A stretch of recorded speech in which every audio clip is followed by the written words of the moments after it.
Alright, this is the Calibration Recall version 4 program. There are basically 4 main areas to this program. They're all accessible in this lower left hand area. The first area that you will see is this gauges list, which is a list of all your gauges or instruments that require calibration.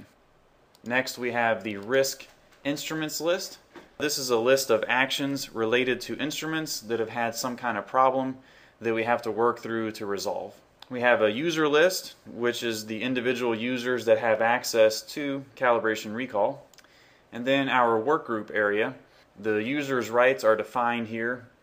Back to the gauge list, all of my gauges or instruments are listed at the top. When I click on one, it shows its details down in this bottom detail area. So if I'm on this first gauge, we can see some different tabs down here in this detail area. Of course, the first is just simply called details, which shows our basic information about the instrument, the ID, the part number, the description. You can also associate a procedure here at this source documentation field. If I click on view, then we can see how it pulls up a document. So this might be instructions for calibrating a particular instrument. Next we have our instrument certificate area. Information entered here will be used on the Certificate of Calibration Completed report. For an example, I can go to this print area, which is a list of our reports, and choose the Certificate of Calibration Completed. I can enter in some additional details that would appear on this here and click on Preview Certificate.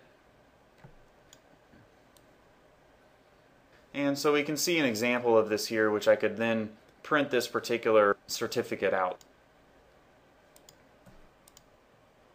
Next is instrument status. This displays information regarding the whereabouts of the instrument and when the next calibration is. We can put it on a schedule or set a specific date for the calibration here. Next is the risk instrument list. These are risk instrument records that pertain to this particular instrument. And if I double click one, I can access the RIN or the risk instrument notification detail, where we can describe the problem and what might have been done to correct this particular problem.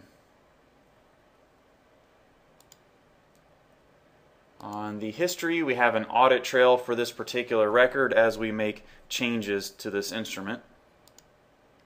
And we can also associate attachments directly to an instrument if there's other documentation that's necessary.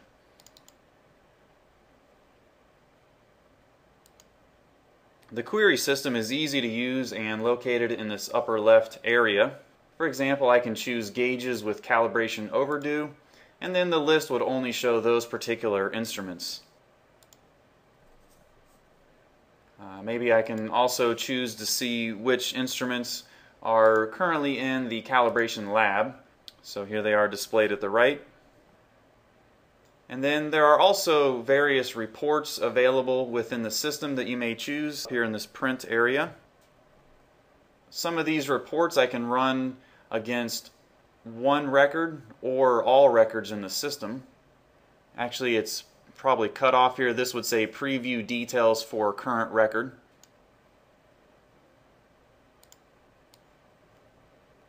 And here's an example of this particular report.